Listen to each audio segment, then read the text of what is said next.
बहुत समय पहले एक विशाल और रहस्यमय जंगल था। इस जंगल का राजा था शेर। लेकिन जंगल में दूसरा बलशाली जीव भी रहता था, बाघ। वह ताकतवर था, चालाक भी। तीसरे थे हाथियों का झुंड, जिसका नेतृत्व करता था हाथी। उसका दिल दयालु था और वह हमेशा शांति की बातें करता। और लोमड़ी, वह छोटी थी, लेकिन उसका दिमाग तेज और जीभ मीठी थी। चालाकी में उसका कोई जवाब नहीं था। एक दिन लोमड़ी अकेली बैठी सोच रही थी। हाय रे किस्मत, यहाँ हर कोई ताकतवरों की बात सुनता है। शेर और बाघ का नाम हर सभा में होता है। हाथी का सम्मान सब करते हैं, और मैं तो जैसे अदृश्य हूँ। कोई मेरी बुद्धि की कद्र नहीं करता। उसके मन में ईर्ष्या का जाल बुनने लगा। अगर मैं इन दोनों शेर और बाघ को भिड़ा दूं, तो जंगल में सबसे चतुर कहलाऊंगी। सब कहेंगे लोमड़ी की बुद्धि सबसे बड़ी है। वह उठ खड़ी हुई। उसके दिमाग में एक खतरनाक योजना जन्म ले चुकी थी। रात का समय था, चांदनी जंगल में फैली थी। बाघ अकेला नदी किनारे बैठा था। लोमड़ी धीरे धीरे उसके पास पहुंची और मीठी आवाज में बोली। भाई बाघ, आपसे एक बात कहनी थी, पर वादा कीजिए गुस्सा नहीं होंगे। बाघ ने भौहें चढ़ाई। क्या बात है, सीधे कहो।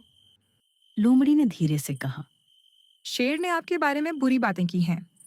वह कहता है कि आप सिर्फ ताकतवर हैं, लेकिन दिमाग बिल्कुल नहीं। जंगल का राजा कभी बाघ नहीं बन सकता, क्योंकि बाघ सिर्फ मारना जानता है, चलाना नहीं। क्या उसने सचमुच कहा? मैंने अपने कानों से सुना है। वह तो हिरणों और बंदरों के सामने आपकी हंसी उड़ाता है। कहता है कि बाघ सिर्फ झाड़ियों में छिपकर शिकार करता है, सामने से सामना करने की हिम्मत नहीं रखता। बाघ की आंखों में आग भर गई। धृष्ट शेर, अब देखेगा असली ताकत किसे कहते हैं। लोमड़ी मन ही मन मुस्कुराई। एक काम हो गया, अब दूसरा बाकी है। अगली सुबह शेर अपने दरबार में बैठा था। हाथी, हिरण और बंदर उसके आसपास थे। तभी लोमड़ी आई और सिर झुकाकर बोली। महाराज, मुझे डर है कि बाघ आपके खिलाफ षड्यंत्र रच रहा है। शेर चौंका। क्या बकवास है? बाघ ऐसा क्यों करेगा? उसके मन में हमेशा से जलन है। वह कहता है कि शेर बूढ़ा हो रहा है और अब जंगल को नया राजा चाहिए। उसने भेड़ियों और लक्कड़बग्घों को भी अपने साथ मिला लिया है। तो यह बाघ सोचता है कि मेरे सिंहासन पर बैठेगा। मैं दिखाऊंगा उसे असली राजा किसे कहते हैं। मैंने तो बस अपनी निष्ठा निभाई है महाराज, अब आप जैसा उचित समझें। धीरे धीरे जंगल दो दलों में बंट गया। बाघ के साथ भेड़िए लकड़बग्घे हो गए। शेर के साथ हाथी, हिरण, बंदर खड़े हो गए। दोनों दल अलग अलग जगह शिकार करते और एक दूसरे पर शक की निगाह से देखते। लोमड़ी दोनों तरफ घूमती और आग में घी डालती। बाघ से कहती, राजा आपको कमजोर दिखा रहा है। और शेर से कहती, बाघ आपके खिलाफ नई सेना बना रहा है। आखिरकार वह दिन आ गया जब दोनों आमने सामने हो गए। हवा में तनाव घुला था। शेर गरजा। बाघ, तूने मेरे खिलाफ साजिश की। बाघ दहाड़ा। साजिश मैंने नहीं, तुमने की है। तुम मुझे नीचा दिखाते हो। अब यह जंगल दो राजाओं को बर्दाश्त नहीं करेगा। दोनों दहाड़े और जमीन कांपने लगी। जानवर सिहरकर दूर हट गए। तभी हाथी आगे बढ़ा। उसकी भारी आवाज गूंजी।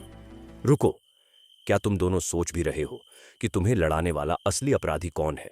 शेर और बाघ दोनों ने उसे घूर कर देखा। हाथी ने कहा, मैंने देखा है। लोमड़ी दोनों दलों में जाती है। बाघ को कहती है कि शेर उसकी हंसी उड़ाता है, और शेर को कहती है कि बाघ उसके खिलाफ सेना बना रहा है। असली खेल तो इसने खेला है। सारे जानवर एक साथ बोले। हाँ, हमने भी लोमड़ी को दोनों ओर बातें बनाते देखा है। अब शेर और बाघ दोनों समझ गए कि उनके बीच नफरत किसने बोई। शेर गरजा। धोखेबाज लोमड़ी, तूने हमारी एकता तोड़ने की कोशिश की। बाघ भी गरजा। अगर हाथी समय पर न बोलता तो हम दोनों लड़खप कर मर जाते और तू अकेली विजयी कहलाती। लोमड़ी डर से कांप गई। मैं तो बस मजाक कर रही थी। लेकिन अब कोई उसके शब्दों पर भरोसा करने वाला न था। सुबह जंगल की सभा बुलाई गई। सभी जानवर इकट्ठा हुए। लोमड़ी ने फूट डालने की कोशिश की। अगर यह सफल हो जाती तो हमारा जंगल बर्बाद हो जाता। इसलिए इसे सभा से हमेशा के लिए बाहर किया जाए। यह यहां रहेगी, पर कोई इसे विश्वास नहीं करेगा। सभी जानवरों ने सहमति जताई। लोमड़ी ने बहुत विनती की, पर उसकी चालाकी अब किसी पर असर नहीं कर सकी। उसे बहुत पछतावा हुआ, पर जंगल वालों का भरोसा टूट चुका था। उस दिन से शेर और बाघ ने तय किया कि वे आपस में नहीं लड़ेंगे। शेर राजा बना रहा, बाघ उसका सहायक बन गया। हाथी और अन्य जानवरों ने भी मिलकर जंगल की भलाई के लिए काम किया। लोमड़ी जंगल में रही, पर सब उससे सावधान रहते, क्योंकि उसकी बुद्धि अब भी तेज थी। पर उसे समझ आ गया था कि चालाकी और धोखा अगर फूट डाले तो उसका अंत कैसा होता है।